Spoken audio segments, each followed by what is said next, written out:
Good morning. Today's topic is sets. What is a set? A set is a well-defined collection of objects. The concept of sets is used for the foundation of various topics in mathematics. To learn sets, we often talk about the collection of objects such as set of vowels, set of negative numbers, a group of friends, a list of fruits, etc. When talking about sets, it's very standard to use capital letters to represent a set, such as capital A, capital B and capital C. And the members of the set are denoted by small letters A, B and C. And there are three main ways to represent a set. That are your description method, rooster method and set builder method. First is description method. In this method, a well-defined description of the elements of the set is made. The description of elements is enclosed in curly brackets. For example, the set of natural numbers less than 10, as it is a natural number. So it starts from 1. How can we represent in description method? Capital A, natural numbers less than 10, and it should be in your curly brackets. And the second is your rooster method. In rooster method, we are supposed to represent a set where we are supposed to write only the elements which to be separated by commas. I am taking the same example with a set of natural numbers less than 10. So we represent set A by writing only the elements 1, 2, 3, 4, 5, 6, 7, 8 and 9. These are the elements which to be represented in rooster method and to be separated by the commas. And the third is your set builder method. In set builder method, we used to write in form of sentence such as capital A equals to X, X equals to N, where N belongs to your natural numbers and N is less than 10. In this way, we are supposed to represent in set builder method. Cardinal numbers. What do you mean by cardinal numbers of a set? The number of distinct elements of a set is called as cardinal numbers and it is denoted by NA. For example, if A set A has -1, 0 and 1, 3 elements. So, NA, number of elements in set A are 3. Second example, in set B, elements are A, E, I, O, U. So, number of elements 1, 2, 3, 4, 5. So, number of elements in set B is 5. This is called as types of sets. First is your finite set. If the elements of a set can be counted, such type of set is called as a finite set. For example, the set of one-digit prime number. So, elements for set A will be 2, 3, 5, 7, which are easily countable. So, and the cardinal numbers for the set A is 4. So, it is called as finite set. And the second is your infinite set. If the elements of a set cannot be counted, that type of set is called as infinite set. And the cardinal numbers of an infinite set is not defined. For example, integers less than 5. So, integers less than 5 are uncountable. So, it is an infinite set. Third is your empty set. What is an empty set? A set that contains no element is called an empty set and it is denoted by curly braces or 5. Now let me take an example. For empty set, a set contains no element that is called as empty set. For example, the set of prime numbers between 5 and 7. So there is no number between 5 and 7, especially prime number. So it will be an empty set. What do you mean by singleton set? The set which contains only one element is called a singleton set. For example, if I am taking an set A having only one element, that is 10. So it is called as singleton set. Example B, even prime number. We have only one even prime number, that is 2. So one element will there in the set B. So it will be a singleton set. Next is universal set. A set which contains all the elements of the set under consideration is called a universal set, and it is denoted by capital U.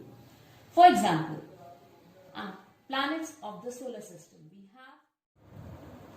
Sixth is your equal sets. Two sets A and B are said to be equal if they have same elements, where A is equals to B.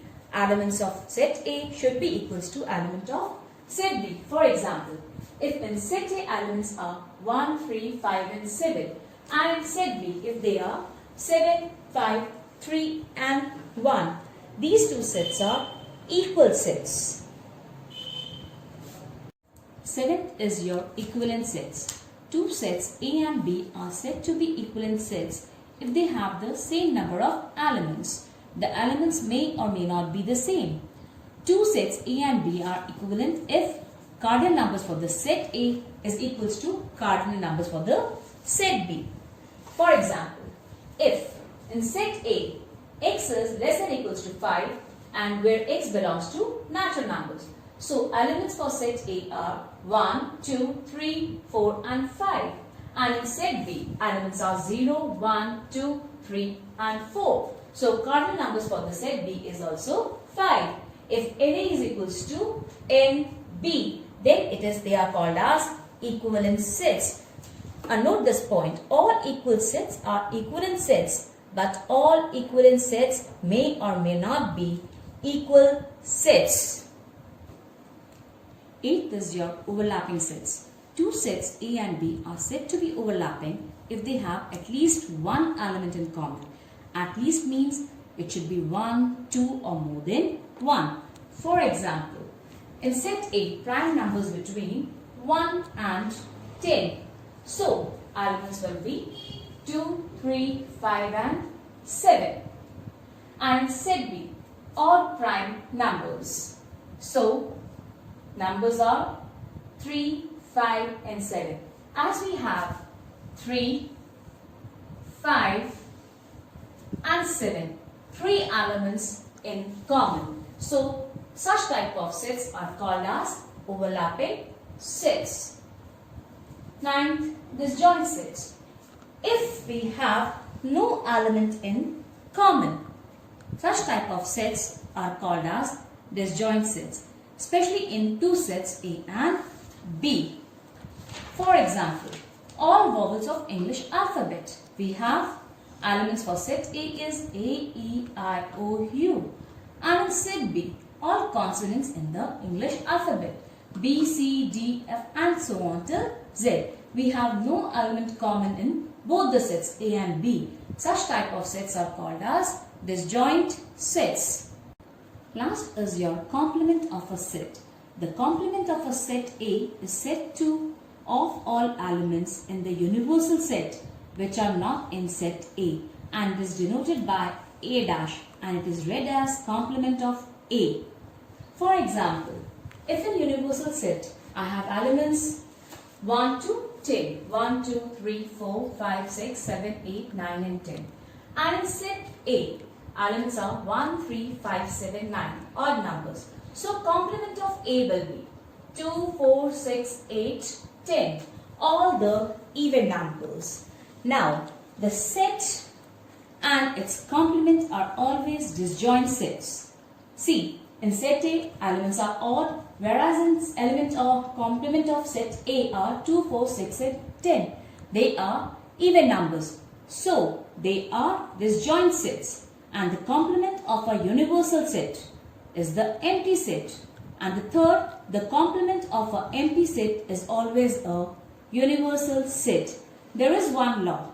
Number of elements in set A plus number of elements in A complement, that is always equals to the universal set.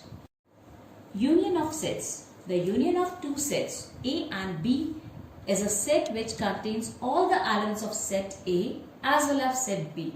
Only the common elements are written only once, and it is denoted by A union B, and it is read as A union B. Let me take an example. A. Elements of set A are 1, 2, 3, 4, 5 and 6. And elements of set B 3, 4, 5, 8 and 9. So, what is A union B? You are supposed to write all the elements of set A as well as set B, only the common element written only once. So, it will be 1, 2, 3. 3 is there in both the sets, so you will be writing only once. Same as with 4 and same as with 5. 6, 8 and 9. Here we have written all the elements of set A and set B, only the common elements written only once. So, A union B is 1, 2, 3, 4, 5, 6, 8 and 9. How can we represent in a Venn diagram? Let us take a universal set.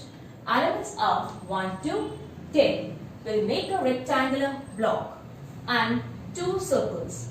If there are any element common, then they will be written here 3, 4 and 5, as 3, 4, 5 are common in both the sets. So, it will be written here. And the rest of the elements of set A, which are 1, 2 and 6, we will be writing in set A. They are only A. Elements for only A. Now, for only B, elements will be 3, 4, 5, written here, 8 and 9. So, we will be writing in the set B. Now, we will see the elements from the universal set. They are from 1 to 10. 7 will be written outside both the circles, within the rectangular, and same as with the element 10. Now, this is the way we can represent a Venn diagram, and we will be shading all the parts, both the circles along with the common part. Now, intersection of sets. The intersection of two sets A and B is a set which consists of elements which are common to both the sets. It is denoted by A intersection B. Let me take an example. In set A, 1, 3, 5 and 7. And in set B, 2, 3, 4, 8, 9. A intersection B will be 3, as we have only one element common in both the sets. So, A intersection B is 3. How can we represent in a Venn diagram? Set A, set B. I have only one element common, so I am writing only 3 in between A and B. So, elements of A will be 1, 5 and 7. And set B, 2, 4, 8 and 9. The rest of the elements outside the circle, they are 6 and 10. And this is the common portion that is called as A intersection B. Now, difference of two sets. If set A and set B are two sets, then the difference is A minus B or B minus A. If we are writing A minus B, that means A but not B. If we are writing B minus A, that means B but not A. Now, set A elements are 1, 3, 5 and 7, and set B it are 2, 3, 4, 8 and 9. So, what is A minus B? First, we'll start from the first element, 1. 1 is not there in set B, so we'll be writing 1. 3 is there, so we'll not write. 5, not in set B, so we'll be writing 5 also. And 7 also, as it is not in set B. So, the A minus B is 1, 5 and 7. How can we represent on a Venn diagram?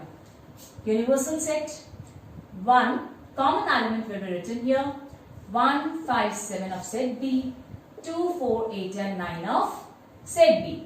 This is A minus B. That is 1, 5 and 7.